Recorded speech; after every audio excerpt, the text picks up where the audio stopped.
What's that behind us, Mayor? That's the Rockman sculptures. Here is part of the Sinisippi Recreational Bike Path. Placed there 1988, I think I read. Yes, and they're gigantic. They're really cool to see.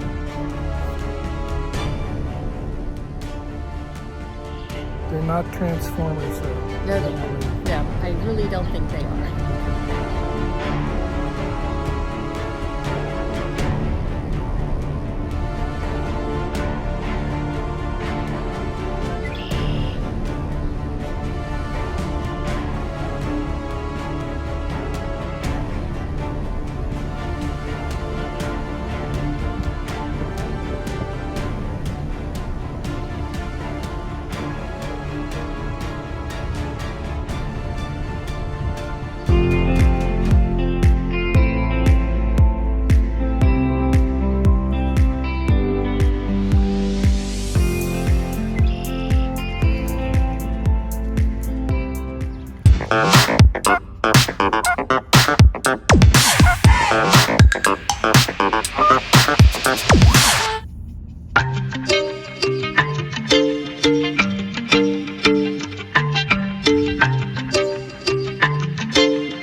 Okay, Mayor, what have we found today?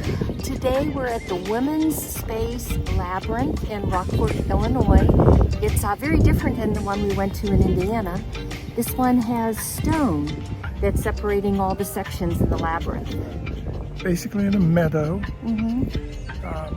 Real pretty day today. It is. Real pretty day. Coco got a good walk. He said way too far.